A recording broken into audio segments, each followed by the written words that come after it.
ચૂંટણીના માહોલ વચ્ચે આમ આદમી પાર્ટીના વડોદરા શહેર વોર્ડ નંબર 13ના રાજેશ માળીએ આપ્યું રાજીનામું।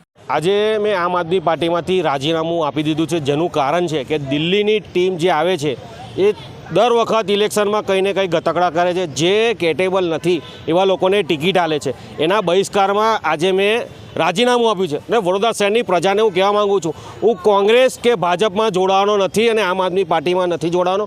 ટૂંક સમયની અંદર હું અપક્ષ ઉમેદવારી કરવાનો છું અને જો લાગશે કે કોઈ પાર્ટી સારી છે ને વડોદરા શહેરના વિકાસ માટે લડશે એવી પાર્ટીમાં હું જઈશ। ને જે પ્રકારે તમે જોશો કે દિલ્હીની ટીમ જ્યારથી આવી છે ત્યારથી વડોદરા શહેરની જે કહેવામાં આવે કે ના કામ કરેલા છે ને જે વ્યક્તિ ગ્રાઉન્ડ લેવલ પર નથી એવા વ્યક્તિઓના નામ આજે લિસ્ટની અંદર જાહેર થયા છે।